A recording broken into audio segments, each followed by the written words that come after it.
Municipal committee नगर परिषद रेवाड़ी का पूरा सिस्टम ही चरमरा गया है। ये सब आरोप निराधार है। इस तरीके की बातों में कोई दम नहीं है। ये सब रिकॉर्ड पे कि मामला भाई तुमने 50 लाख रुपया गबन कर लिया है, या तो 7 दिन में जवाब दो या फिर इसमें पर्चा दर्ज करके इस पे कार्रवाई हुई जाए। इनकी जांच हो, और जांच में यदि कहीं भी चेयरमैन का नाम आता है तो जो दंड कहे हम वो दंड भुगतने के लिए तैयार।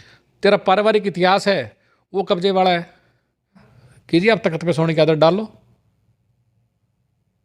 भौंडसी जेल में कोई डबल बेड तो मिलेगा नहीं। जो आज भी इस तरीके का आरोप लगा रहे हैं उनको यही नहीं पता हम कितने बड़े जमींदार हैं।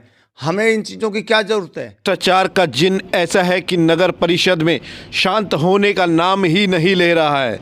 राव इंद्रजीत सिंह विचार मंच के संयोजक प्रवीण बॉबी ने भ्रष्टाचार के कई मुद्दों को लेकर नगर परिषद की चेयरपर्सन पूनम यादव व उनके पति बलजीत यादव पर सीधा हमला बोला है। वहीं प्रवीण बॉबी के इस हमले पर चेयरपर्सन के पति बलजीत यादव ने पलटवार किया है। प्रवीण बॉबी का जहां कहना है कि नगर परिषद में कुत्तों की नसबंदी से लेकर प्रॉपर्टी आईडी तक में भ्रष्टाचार हुआ है, वहीं बलजीत यादव का कहना है कि एक पैसे का भ्रष्टाचार भी अगर साबित होता है तो तुरंत ही पद से इस्तीफा दे दिया जाएगा।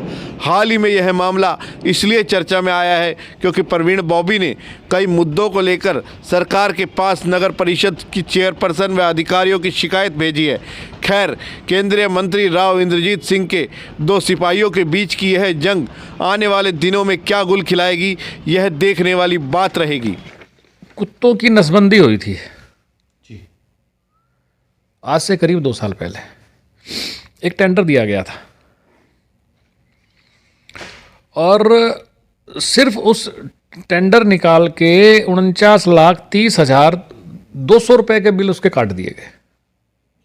अब कितने कुत्तों की नसबंदी हुई है ये कोई रिकॉर्ड नहीं है। लगाए जा रहे हैं। जहां कुत्तों की नसबंदी के बारे में आपने कहा है, कुत्तों की नसबंदी का कार्य नियम के अनुसार हुआ है और ये कार्य बहुत पुराना कार्य, आज का कार्य नहीं हुआ है। ये काम 2020-21 के लगभग का कार्य है। भारत भूषण गोगिया जी डीएमसी होते थे, 16/9/2022 को चिट्ठी लिख के चले गए थे कि भाई तुमने 50 लाख रुपया गबन कर लिया है, या तो 7 दिन में जवाब दो या फिर इसमें पर्चा दर्ज करके इस पे कार्रवाई हुई जाए। पर्चा दर्ज तो हुआ नहीं। 7 दिन के अंदर चेयरमैन साहिबा ने उनके हस्बैंड ने, भाई बेसिकली तो रेवाड़ी जो नगर परिषद है वो उनके जो हस्बैंड है बलजीत वो चला रहे हैं। उनने 7 दिन के अंदर अपना प्रभाव का इस्तेमाल करके पता नहीं ऊपर किन लोगों को मूर्ख बनाया, क्या बताया, उन जो डीएमसी साहब थे उनका यहाँ से तबादला करवा दिया।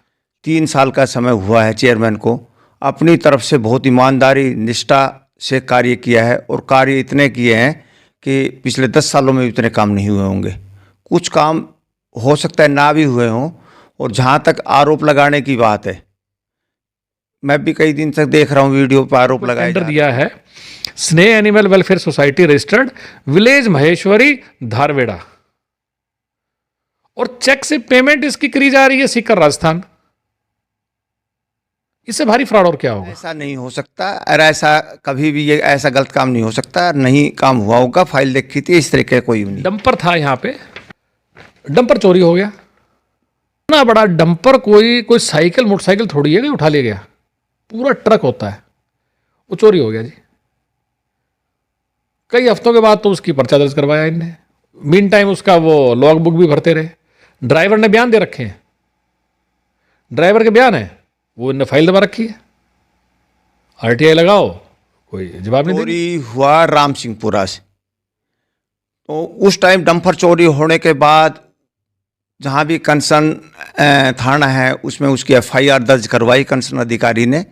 और अधिकारी के एफआईआर दर्ज करने के बाद किस तरीके की लॉग बुक भरी जाएगी, कैसे होगा। जब डंपर चोरी हो गया तो किस चीज़ की लॉग बुक, ये सब आरोप निराधार है। इस तरीके की बातों में कोई दम नहीं है। ये सब रिकॉर्ड पे मामला है। यदि ऐसा होगा तो जिस अधिकारी ने ऐसा किया उसके खिलाफ हम ही खुद ही कार्रवाई कर देंगे। कि चेयरमैन साहब के पास ईओ होते हुए इनके पास एडमिन का वो है। अब ये एडमिन से अपना पासवर्ड डालते हैं, करते हैं, जो आईडी बनानी होती है सिंपल, सारे स्टेप गायब हैं। सुबह अप्लाई किया, ये शाम को अपनी आईडी जेब में डाल के वापस आते हैं उसका।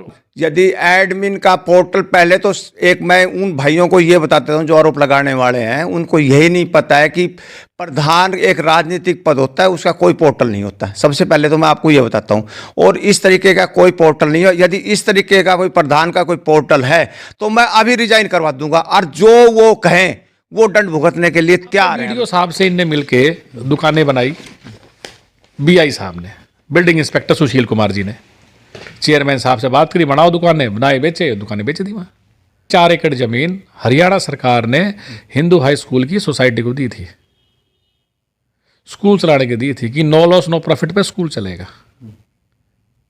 आगे भी दुकान, पीछे साइड दुकान बना दी है, इनकम टैक्स ऑफिस यहाँ भी दुकानें बना दी हैं, कोई 70 लाख, कोई 80 लाख, कोई 60 लाख पगड़ी पे छोड़ दिया है। नाम मात्र की सिक्योरिटी दिखाई है, लाख रुपए, किराया 10-12 दिखाई। तो भाई जो 70-80 लाख रुपए आए हैं, तो 70-80 लाख रुपए वो किसकी जेब में गए? अब ऐसे इनने 12-15-18 दुकानें बेची हैं, अब इन लगेगा नहीं, 2 नंबर का पैसा है, कोई भी अपने घर रखो। अब कितना उसमें प्रधान ने खाया है, कितना बिल्डिंग इंस्पेक्टर ने खाया है, कितना स्कूल की जो प्रबंधक कमेटी के चेयरमैन साहब है उनने खाया है, अभी तो सब जांच का विषय है ना। हाई स्कूल की दुकानों के लिए और मॉल टाउन की दुकानों के लिए ये सीएम फ्लाइंग ने इन दुकानों को सील किया है। ये दुकानें इनलीगल है। नगर परिषद ने टाइम टू टाइम इनको नोटिस दिया है, और यदि कोई गलत काम करता है तो उसके खिलाफ कार्रवाई करी जाएगी। और मैं तो आपके माध्यम से ये कहना चाहता हूँ कि किसी भी शहर में प्रॉपर्टी आईडी, एनडीसी, किसी की दुकान, मकान, कोई अवैध प्लॉटिंग, किसी भी तरीके की, एक भी शहर में आदमी आके ये कहते हैं कि चेयरमैन ने हमारे से 5 पैसे लिए या हमारी चाय पी है, तो मैं उसी टाइम इस्तीफा दे दूं। और जो आरोप लगाने वाले, मैं जो हिंदू धर्म में बड़े से बड़ा धर्म हो, जो स्थान हो, उस पर चढ़ के ये कह सकता हूँ किसी से 5 पैसे आज तक लिए नहीं, किसी की चाय भी नहीं पिए। मैं कहता हूँ कि कब्जा किस चीज़ पे कर रखा है। और हम तो रेवाड़ी जिले के, मेरे दादा बाप बहुत बड़े जमींदार हैं, जो आज भी इस तरीके का आरोप लगा रहे हैं उनको यही नहीं पता हम कितने बड़े जमींदार हैं। हमें इन चीज़ों की क्या ज़रूरत है? जो भी है कोर्ट के फैसले, हमने तो ज़मीन लोगों से खरीद दी है, जिनका कोर्ट से फैसला है, जिनका नक्शा पास है, उन लोगों को ज़मीन खरीद दी है। हमने कोई कब्जा नहीं, यदि कोई कब्जा साबित है तो हटवा दो, हम मना कब कर रहे हैं? निजी स्वार्थ हैं ये, और लोगों के ऊपर, पहले डॉक्टर बनवारी लाल के ऊपर आरोप लगाते रहे, फिर उनके ऊपर लगा, उनके पीए के ऊपर आरोप लगाते रहे, औरों के ऊपर। इनका काम है जो ऊपर बढ़ता है उनके ऊपर आरोप लगाना, विपक्ष के आदमियों से मिलके, विपक्षियों से मिलके उसका राजनीतिक कैरियर को खत्म करने के लिए कर रहे हैं।